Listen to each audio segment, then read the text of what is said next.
네, 함께 말씀 보겠습니다. 오늘 말씀의 제목은 물과 성령으로 다시 태어나는 삶입니다.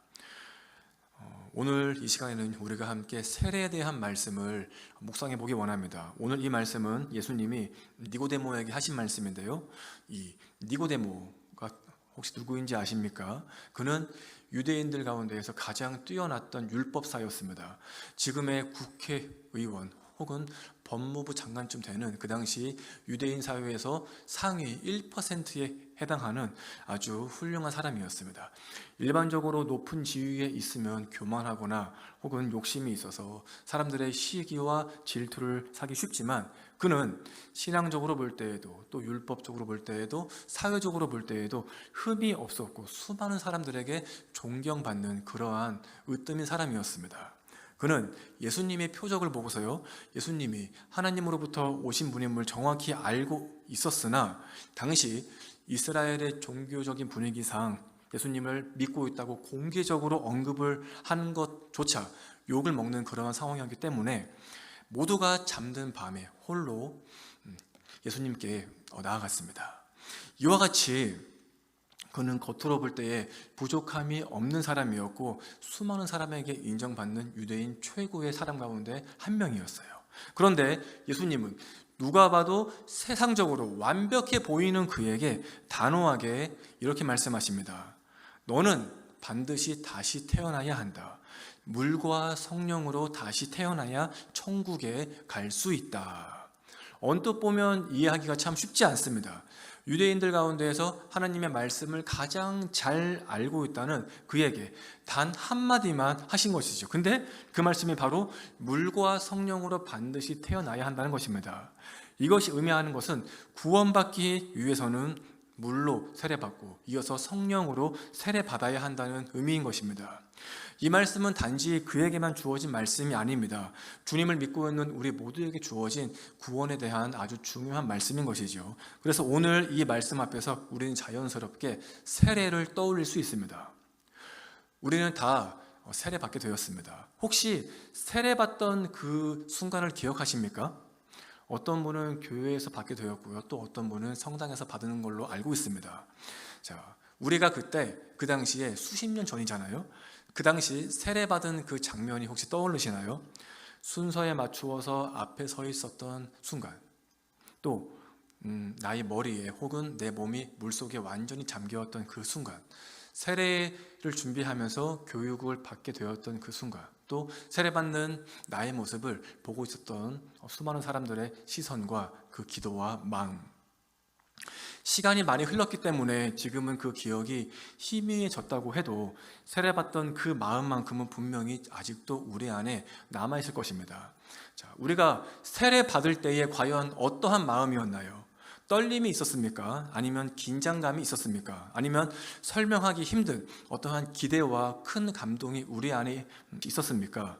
사람마다 조금씩은 차이가 다 있겠지만 우리의 마음속에는 공통적으로 이러한 고백이 있지 않았을까요? 나는 이제 하나님의 사람이다. 하나님께 순종하면서 살겠다.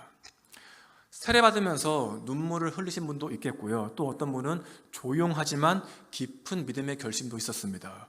또 어떤 분은 모든 것을 다 이해하지 못하고 아직까지는 다 믿지 못했었지만 그럼에도 주님을 향한 이 믿음을 가지고 세례받으신 분도 있습니다. 세례받은 마음과 모습이 다 달랐지만 한 가지는 같지 않았을까요? 우리는 다 진지했습니다. 그 순간만큼은 오직 하나님 앞에 우리의 마음을 온전히 바치는 시간이었습니다. 그런데요, 여기서 우리가 한 번 더 솔직하게 나의 모습을 한번 돌아볼까요? 세례 받은 후에 우리가 했었던 그 믿음의 고백을 기억하면서 주님께 인정받기 위해서 더 힘썼는가? 아니면 세례를 받게 되었지만 하나님이 아닌 이 땅에서 더욱더 인정받기 위해서 힘썼는가? 매일마다 이어지는 우리의 삶에서 우리는 인정받기 위해서 늘 최선을 다하면서 하루하루 살고 있습니다. 직장에서는요, 상사에게 인정받기 위해서 정말 애쓰지요. 실수하지 않기 위해서, 더 좋은 결과를 얻기 위해서, 더 잘 보이기 위해서 열심히 합니다. 사람들 사이에서 뒤처지지 않기 위해서 끊임없이 자신을 성장시키고 또한 개발시키지요. 더 나아가 남이 하지 않는 일을 마다하지 않으면서 나의 가치를 증명하려고 하고요. 성공적인 삶은 곧 좋은 관계를 맺는 것이라고 하면서 나의 시간과 나의 돈과 나의 삶을 투자하면서까지 좋은 관계를 유지하려고 정말 애쓰고 애씁니다. 이렇게 우리의 삶에 투자하는 이유가 무엇인가요? 당신은 내 편이다. 당신은 정말 의지할 만하다. 당신은 정말 나에게는 당신밖에 없다라는 이러한 인정을 받기 위해서 아니겠습니까? 이렇게 해야 우리는 어느 정도 잘 살고 있다고 느끼기 때문입니다. 이러한 이유 때문에 상대방에게 억지로 맞춰주기도 하고요. 손해를 감수하면서까지 내 사람이라고 하는 인정을 받기 위해서 살고 있는 것입니다. 이러한 삶의 모습을 오늘 이 말씀에 비추어 보면서 우린 반드시 나 자신에게 이러한 질문을 해봐야 하겠습니다. 예수님이 말씀하신 물과 성령으로 난다는 그 사건, 즉 세례 받을 때에 우리는 얼마나 진지했습니까? 얼마나 간절했고 얼마나 준비했습니까? 세상이 아닌 주님께 인정받기 위해서 나는 얼마나 믿음으로 준비했습니까? 세상 앞에서 인정받기 위해서 그렇게 애를 쓰면서 정작 하나님 앞에서 주님의 사람이라고 고백했던 가장 그 중요한 순간에 우리의 마음은 과연 어떠했나요? 다 받으니까 이젠 받을 때가 되었지 라는 이러한 마음은 없었습니까?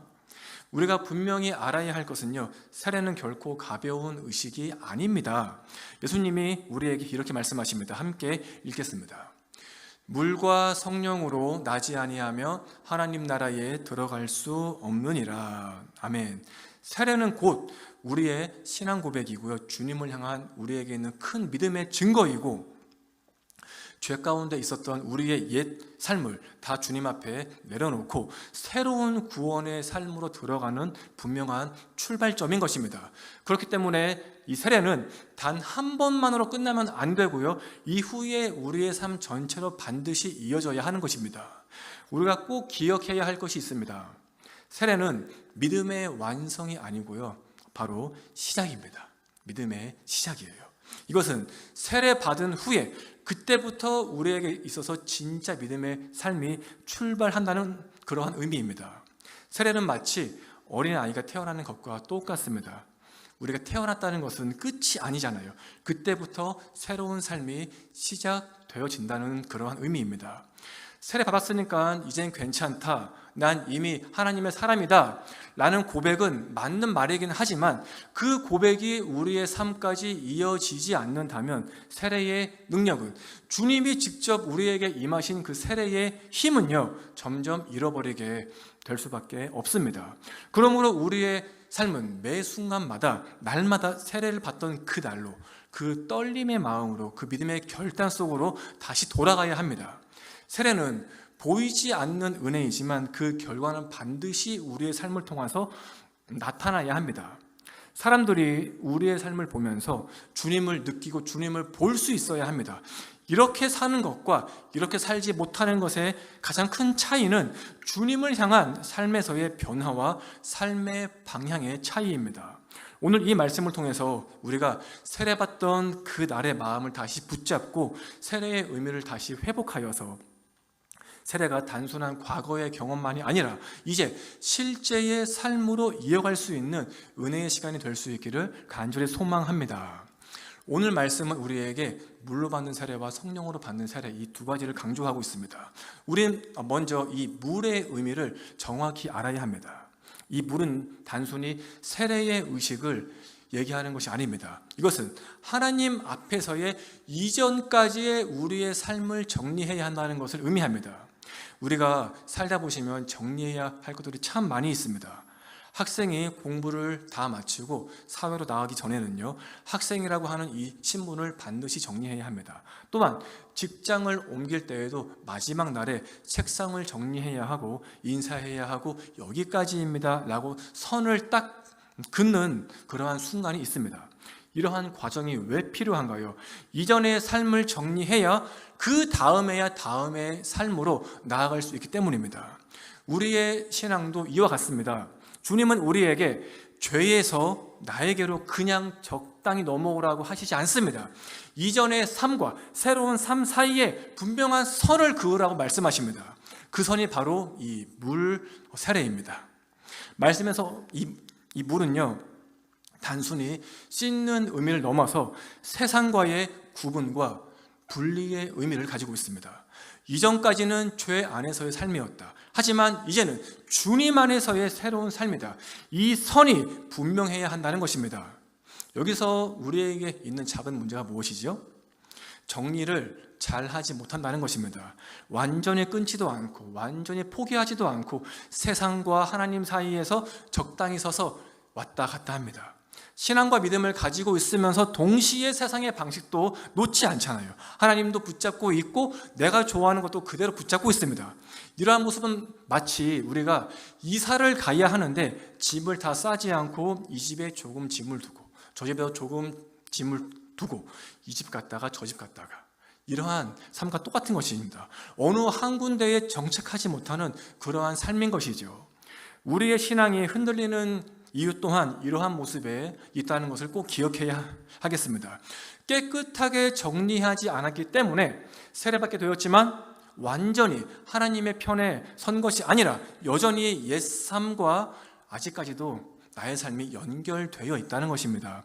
그래서 예수님이 물과 성령으로 나지 아니하면 이라고 말씀하신 것입니다. 먼저 물이 있어야 한다는 것이죠. 먼저 이 땅과의 정리가 선이 있어야 한다는 것입니다. 신앙은요, 조금 더 착해지는 것이 아닙니다. 조금 더 잘 보이고 조금 더 인정받는 것이 아닙니다. 신앙은 우리의 삶의 방향 자체가 완전히 바뀌는 것입니다. 그러므로 이 변화의 출발점에는 반드시 옛삶에 대한, 죄 가운데 있었던 우리의 삶에 대한 선긋기, 정리가 반드시 있어야 하는 것입니다. 이것은 우리에게 있는 어떠한 느낌이나 감정의 문제가 아니죠. 바로 나에게 있는 믿음의 결단의 문제입니다. 이제 포기하겠습니다. 더 이상 옛삶을 붙잡지 않겠습니다. 이제 그 길은 더 이상 가지 않겠습니다. 라고 하는 이러한 하나님 앞에서의 분명하게 정리하는 것이 반드시 우리의 고백 안에 있어야 할 줄로 믿습니다. 우리는 현재 어떠한가요? 옛삶을 다 정리했습니까? 아직도 우리가 단단하게 붙잡고 있는 것들이 있지 않습니까? 주님 앞에 내가 당당하게 서 있다고 해도 내 손에 있는 것을 더 붙잡고 있는 것이 있지 않으신가요? 신앙생활은 열심히 하지만 삶에서는 여전히 이전의 삶의 방식에 머물러 있는 나의 모습은 없는지 늘 체크해 봐야 합니다. 세례받은 우리에게 하나님이 원하시는 것은 결코 완벽함이 아닙니다. 세상을 향한 나의 이 마음을 가장 먼저 정리하는 것입니다. 왜냐하면 정리가 있어야 새로운 믿음의 삶을 살 수 있기 때문입니다. 이전 것이 비워져야 새로운 것으로 채워질 수 있고요.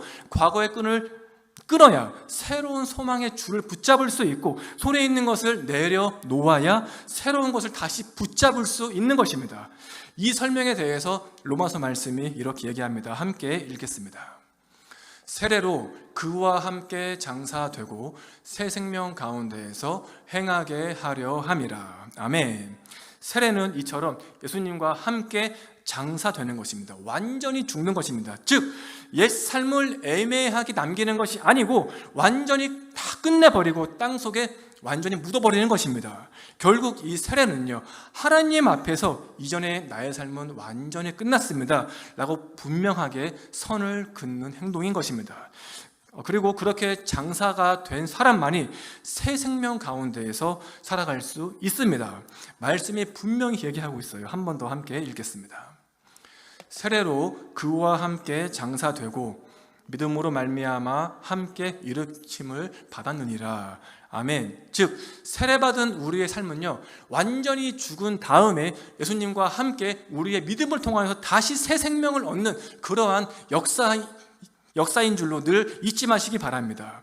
그래야 해서 우리의 삶은 예수님과 함께 일으킴을 받는 부활의 소망을 늘 가지고 사는 것임을 기억하시기 바랍니다. 나의 옛 삶이 장사되지 않으면 새로운 삶을 결코 살 수가 없습니다.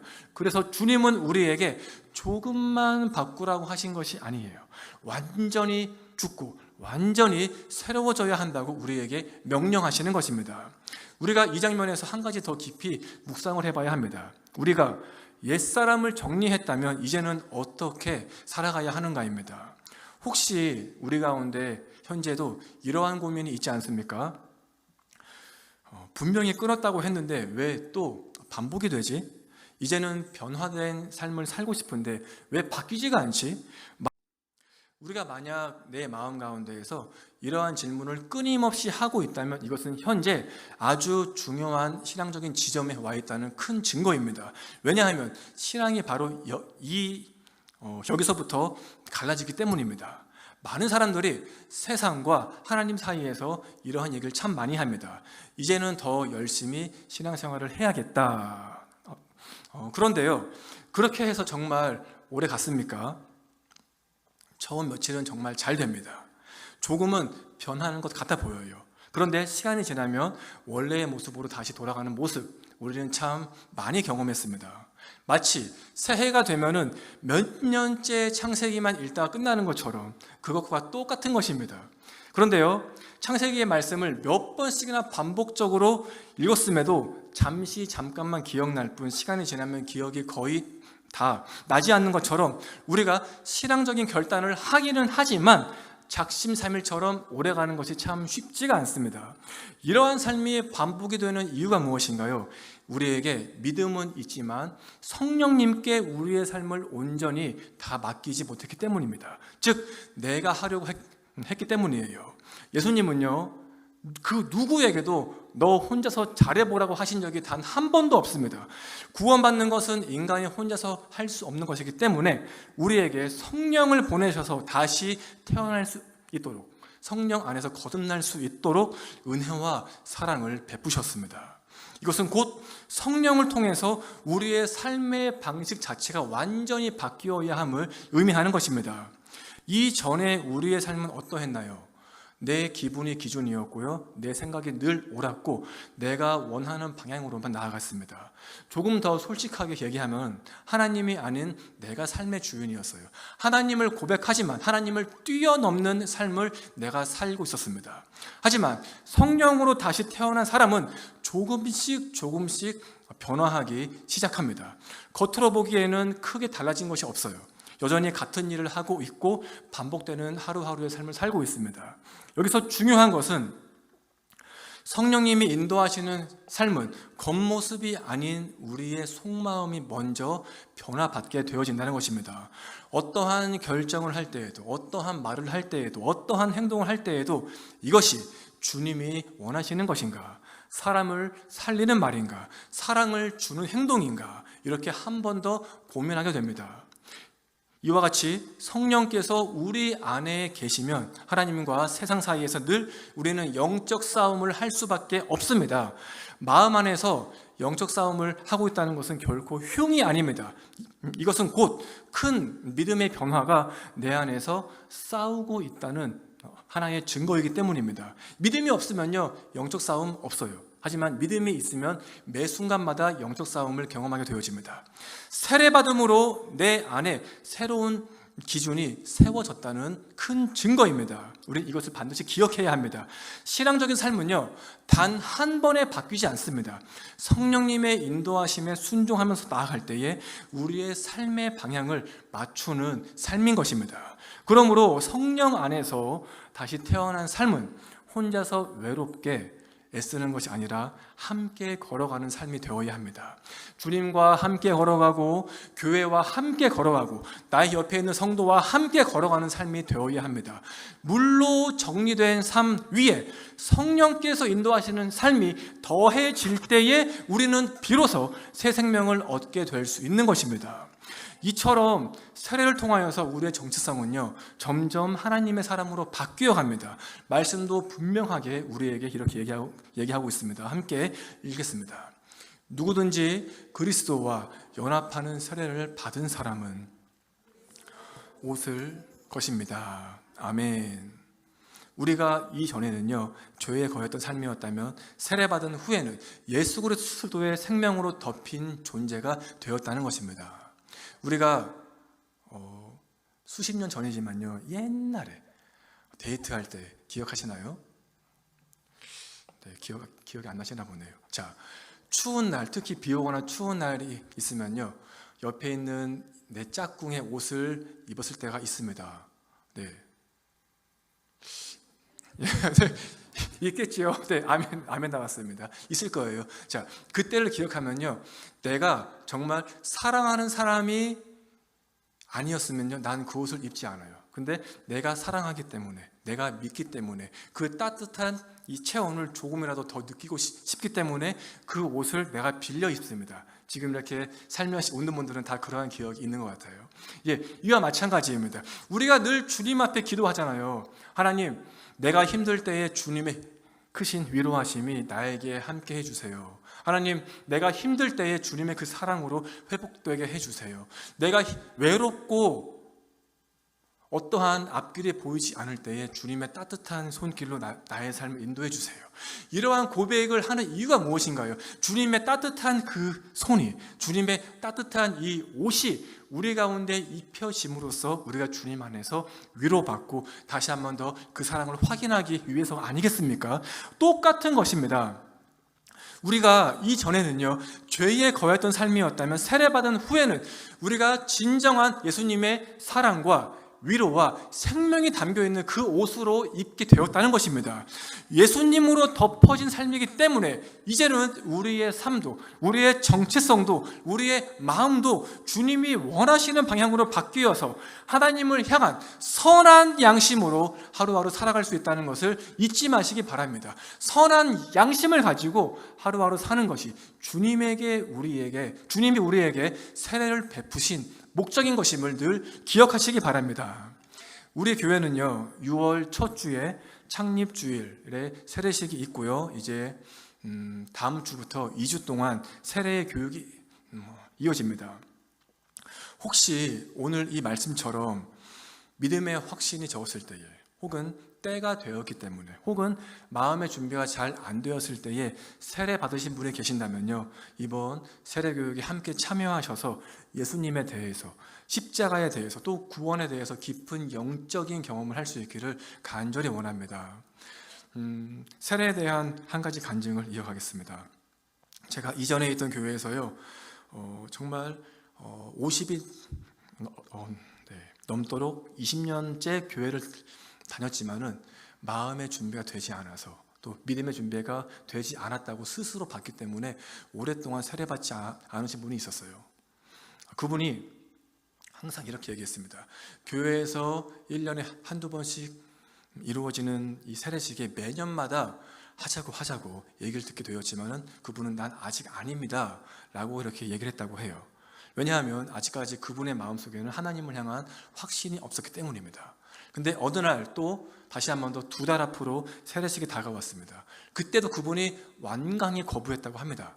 그때 어느 날 잠을 잘 때 꿈을 꾸었다고 해요. 그때 하나님의 얼굴은 보지 못했지만 한 음성을 듣고 잠을 깼다고 합니다. 너는 이제 준비가 되었다. 나를 사랑하고 있고, 나를 항상 보고 있고, 나를 항상 의지하고 있는 너의 삶을 내가 보았다. 이제 충분하다. 그 음성을 듣게 되었다고 합니다. 그래서 그분이 바로 그 다음날 새벽 예배 나와서 담임 목사님께 가서 나 이번에 꼭 세례 받아야 한다고, 세례 받아야 한다고 하면서 그 2달의 시간 동안에 하루에 한 끼씩 금식하면서 새벽 예배 빠지지 않고서 세례받게 되었습니다. 세례받는 순간에 그 감정을 주체하지 못하고 눈물을 흘렸고요. 그 자리에 있던 모든 교인들이 축하한다. 주님께서 이제 당신과 함께합니다 라고 하는 위로의 말씀을 전하면서 함께 눈물을 흘렸던 그 기억이 있습니다. 그러므로 이 세례는요, 한 사람의 삶을 완전히 바꾸는 것입니다. 우리는 이미 세례 받았기 때문에 그러한 경험을 했겠지만 잠깐의 경험이었다면요, 이번 세례 교육에 우리가 함께 참여함으로써 다시 한 번 더 주님이 나에게 허락하시는 그 감정, 그 은혜, 그 축복을 다시 한 번 더 경험할 수 있길 간절히 원합니다. 이번에 우리 지금 세례를 신청하신 분들이 우리 교육부에 2-3명이 있어요. 그 아이들이 자기들이 꼭 받고 싶다고, 다 세례 꼭 받고 싶다고 하면서 2달 전부터 이제 얘기를 했고 기도하면서 준비하고 있다고 합니다. 그 아이들을 위해서 우리가 꼭 기도해야 하겠고요. 우리 가운데에서도 그러한 마음이 있는 분이 계신다면은 또 함께 세례에 참여하고 또 세례에 참여하는 마음을 가지고 더욱더 기도해 주시면 참 좋겠습니다. 오늘 이 말씀처럼 우리의 마음과 삶을 온전히 주님께 드리면서 주님 안에서 날마다 다시 태어나고 구원받은 사람답게 살겠다고 다짐할 수 있는 우리 모두의 삶이 될 수 있기를 주님의 거룩하신 이름으로 간절히 축복합니다.